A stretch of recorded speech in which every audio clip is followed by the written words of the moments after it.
ఇడిచిపెడదామా? రైతులను మోసం చేసిండా లేదా? ఏం చెప్పిండు రైతులకు? ఎంబడ ఊరుకుండ్రి, ఎంబడ ఊరి కేసీఆర్ గారు ₹1,00,000 రుణమాఫీ చేసినా ఆ 1,00,000 మీకు వచ్చినా మీరు ఎంబడే బ్యాంకు కురుకుండ్రి, 2 లక్షల రుణం తెచ్చుకోండి, నేను వస్తున్నా, రాగానే డిసెంబర్ 9 నాడు సంతకం పెడతా అన్నాడు. పెట్టిండా? రుణమాఫీ అయిందా? అయిందా కాలేదా? నేను అడిగిన అసెంబ్లీలో రేవంత్ రెడ్డి గారిని, రేవంత్ రెడ్డి గారు నిజంగా నీకు నిజాయితీ ఉంటే, నీకు చిత్తశుద్ధి ఉంటే నీ సొంత ఊరు కొండారెడ్డిపల్లె కోదాం, లేదా నీ సొంత నియోజకవర్గం కొడంగల్ కోదాం. ఒక్క ఊర్లోనన్నా రైతులు గిన్న రుణమాఫీ అయిందని చెప్తే రాజకీయ సన్యాసం తీసుకుంటా, రాజీనామా కాదు రాజకీయ సన్యాసం చేస్తా అని అసెంబ్లీలో రేవంత్ రెడ్డి ముఖం మీద చెప్పిన. కానీ మాట లేదు, ఉలుకు లేదు, పలుకు లేదు. రేవంత్ రెడ్డి గారికి నేను చెప్తున్నా, సరే కొడంగల్ ఓని, కొండారెడ్డిపల్లె ఓని, రాష్ట్రంలో ఏ ఊరికైనా సరే, చేవెళ్ళ నియోజకవర్గం అయినా సరే, ఏ నియోజకవర్గం అయినా సరే, డేటు, ప్లేసు, టైము 3 నీ ఇష్టం. ఏ ఊరికంటే ఆ ఊరికి పోదాం. నువ్వు కాకపోతే నీ మంత్రులను పంపి ఏ ఊరికన్నా పోదాం. ఒక్క ఊర్లోనన్నా గిన్న రైతులు రుణమాఫీ అయిందని 100% గిన్న రాసిస్తే మొత్తం బీఆర్ఎస్ పార్టీ నాయకులం రాజీనామా చేసి పోతామని చెప్పి కూడా నేను విజ్ఞప్తి చేస్తా ఉన్నా. ఇంత మోసం చేయొచ్చా?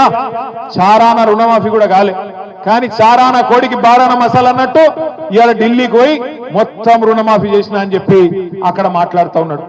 ఇంకా సిగ్గులేని మాట ఏంటంటే, ఇదే రేవంత్ రెడ్డి చెప్పిండు రైతులకు.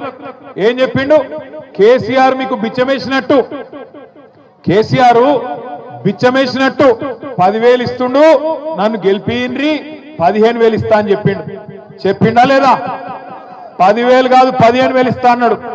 డిసెంబర్ 3కు ముందు తీసుకుంటే 5,000 వస్తుంది ఒక పంటకు, కానీ డిసెంబర్ 3 తర్వాత తీసుకుంటే 7,500 వస్తుందని చెప్పిండు. సంవత్సరం దాటిపోయింది, ₹1 ఇచ్చిన రైతులకు ఇయ్యలేదు. ఏం చేసిండు? ఎలక్షన్లప్పుడు కేసీఆర్ గారు రైతు బంధు కోసం 7,600 కోట్ల రూపాయలు రైతు బంధు వేయబోతే ఎయ్యనియకుండా ఉత్తరం రాసిండు ఎలక్షన్ కమిషన్. రాసి ఎలక్షన్ కమిషన్ కి చెప్పిండు, రైతు బంధు గీ టైంలో వేస్తే మళ్ళా రేపు రైతులు ఓట్లు కేసీఆర్కి వేస్తారు, అందుకే వేయొద్దు అని ఉత్తరం రాస్తే పైనున్న మోడీ గారి ప్రభుత్వం ఆపింది. ఆపినాక మళ్ళా ఎలక్షన్లు అయిపోయినాయి. ఎలక్షన్లు అయిపోయినాక సతాయించుడు మొదలు పెట్టిండు. ₹1 కూడా వేయలే. కేసీఆర్ ఉన్నప్పుడేమో రైతులకు నాట్లప్పుడు పడుతుండే పైసలు, కానీ రేవంత్ రెడ్డి వచ్చినాక ఓట్లప్పుడు మాత్రమే పడతాయి. ఏం చేసిండు? 7,600 కోట్లు దాచి పెడితే రైతులకు వేయాలని చెప్పి యాసంగి పంటై రేవంత్ రెడ్డి ప్రభుత్వం వచ్చినాక నాట్లప్పుడు కాకుండా పార్లమెంట్ ఎన్నికల్లో ఓట్లప్పుడు వేసిండు. ఆ ఒక్కసారికి కేసీఆర్ గారు ఇచ్చిన పైసలు వేసిండు, తప్పించుకున్నాడు. మళ్ళా తర్వాత వానకాలం పంట, వానకాలంకు రైతు బంధు వేసిండా లేదా? పడ్డాయా? పడలేదా? ఒక షాబాద్లో పడ్డాయా? అయింది స్పెషల్ గా పడ్డాయా? పడలే. రాష్ట్రంలో ₹1 కాదు కదా, ఒక బుడ్డ పైసా కూడా రైతులకు వానకాలం ఇయ్యలే. అందుకే ఇవాళ ధర్నా పెట్టింది ఉత్తగానే కాదు, పెట్టింది. ఏమెందుకు పెట్టినాం ధర్నా? మనం ఎందుకు పెట్టినామంటే షాబాద్లో ఇది ప్రారంభం మాత్రమే, రాష్ట్రం అంతా పెడతాం. ఏమని పెడుతున్నాం ఇవాళ మనం? రేవంత్ రెడ్డి కాంగ్రెస్ ప్రభుత్వం, నువ్వు రైతులకు మాట ఇచ్చినావు, రైతులకు ఏం చెప్పినావు? 10,000 కాదు 15,000 ఇస్తా అని చెప్పినావు. బరాబర్ 26 జనవరి నుంచి ఏదైతే నువ్వు చెప్పినావో రైతు భరోసా 12,000 కాదు, ఖచ్చితంగా 15,000 ఇవ్వాలనేటోళ్ళు గట్టిగా సప్పట్లు కొట్టి రేవంత్ రెడ్డికి చెప్పాలని చెప్పి నేను కోరుతా ఉన్నా. ఇచ్చిన మాట నిలబెట్టుకోన్నా వద్దా? ఇచ్చిన మాట నిలబెట్టుకోన్నా వద్దా? 15,000 కావన్నా వద్దా? 15,000 కావాలంటోళ్ళు ఖచ్చితంగా గట్టిగా సప్పట్లు రేవంత్ రెడ్డికి నిలబెట్టట్టు కొట్టాలి రైతులకు. అట్లాగే వానకాలం ఎగ్గొట్టిండు రైతు బంధు, ఇడిచిపెట్టద్దు, ఆ పైసలు కూడా వసూలు చేయాలి. ఆ పంట కూడా బాయ్కున్నావు, ఆ 15,000 కూడా ఎకరానికి తప్పకుండా వేయాలి. అంతకంటే మునుపు నువ్వే చెప్పినావు, డిసెంబర్ 3కు ముందైతే 5,000, డిసెంబర్ 3 తర్వాత అయితే 7,500 నువ్వే నరికినావు.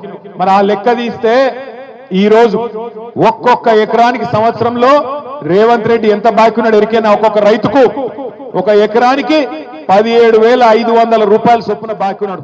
నీకు 2 ఎకరాలుంటే 35,000 బాకీ పడ్డాడు, నీకు 4 ఎకరాలుంటే 70,000 బాకీ పడ్డాడు రేవంత్ రెడ్డి. అందుకే ఇంటింటికి వచ్చే కాంగ్రెస్ నాయకులు రేపు సర్పంచ్ ఎలక్షన్లల్లా, జెడ్పీటీసీ ఎలక్షన్లల్లా, ఎంపీటీసీ ఎలక్షన్లల్లా మళ్ళా కాంగ్రెస్ వాళ్ళు వస్తారు. వచ్చి మళ్ళా పాంప్లెట్లు పట్టుకొని అమ్మా చేయి గుర్తుకోటేరి, అమ్మా చేయి గుర్తుకోటేరి అని వస్తారు. ఏం అడగాల మీరు? కొడుక ఓటు మాయేస్తా, ఎకరానికి 17,500 రూపాయల చొప్పున బాకీ ఉన్నాడు నీ రేవంత్ రెడ్డి, వాడిని ముందు కట్టుమాను, కడితే తప్పకుండా ఓటేస్తా అని చెప్పి తప్పకుండా చెప్పండి. ఎంత బాకీ ఉన్నాడు? ఎకరానికి 17,500 రూపాయలు బాకీ ఉన్నాడు. 2 ఎకరాలుంటే 35,000 బాకీ, 4 ఎకరాలుంటే 70,000 రూపాయలు బాకీ ఉన్నాడు రేవంత్ రెడ్డి. రాగానే బాకీ ఉన్నాడు ఎట్లా అడుగుతాం మనం? అవసరమైతే గల్ల పట్టుకొని అడగాలి.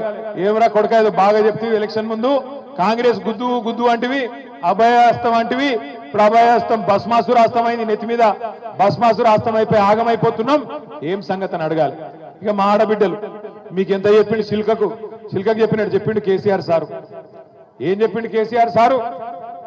అన్న వస్త్రం కోసం పోతే ఉన్న వస్త్రం పోతుంది, కాంగ్రెస్ వాళ్ళు లంగలు మంచోళ్ళు కాదు, నమ్మకుర్రి అని చెప్పిండు. కాంగ్రెస్ వాళ్ళు ఏమో మీకు మంచిగా అందమైన కబుర్లు చెప్పిరి. ఏమన్నారు? నెలకు 2,500 పడతాయన్నారు. పడ్డాయా లేదా? పడ్డాయా? ఒక్కలకన్నా 100 రోజుల్లో 6 గ్యారంటీలు అమలన్నారు. 100 రోజుల్లోనే 6 గ్యారంటీలు అమలు చేస్తా అన్నారు. మరి మీ ఒక్కొక్కరికి ఎంత బాకీ ఉన్నాడు ఎరికేనా రేవంత్ రెడ్డి?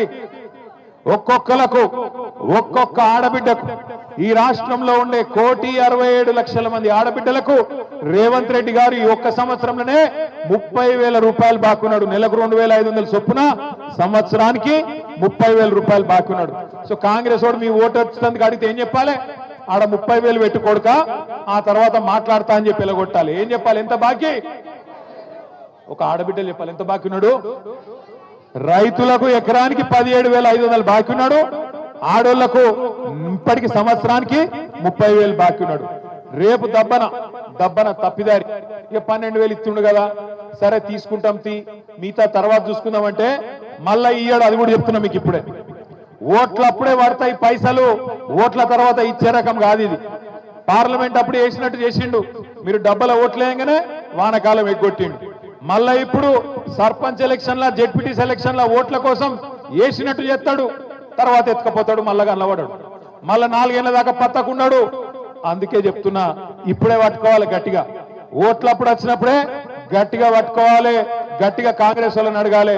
ఏమాయ కొడక రైతు భరోసా ఎడవైంది, రైతు బీమా సంగతి ఏంది, రుణమాఫీ సంగతి ఏంది, మాకు ఆడబిడ్డలకు బాకీ పడ్డవు 30,000 దాని సంగతి ఏందని అడగాలి. ఇక చెప్పుకుంటూ పోతే చాలున్నది. 4-5 లక్షల లగ్గాలు అయినాయి తెలంగాణలో ఈ సంవత్సరంలో. ఒక్కొక్క లగ్గానికి ఎంత బాకీ ఉన్నాడు రేవంత్ రెడ్డి? మరి తులం బంగారం దొరకలేదా? బంగారం షాపుడు ఇత్తలేడా? లేకపోతే నిన్ను నమ్ముతలేడా? లేకపోతే ఎందుకు పోయింది తులం బంగారం? ఎంత ఉన్నది ఇప్పుడు తులం బంగారం? పిరమైందా? ఎంత అయింది ఇప్పుడు? 80,000 అయిందా?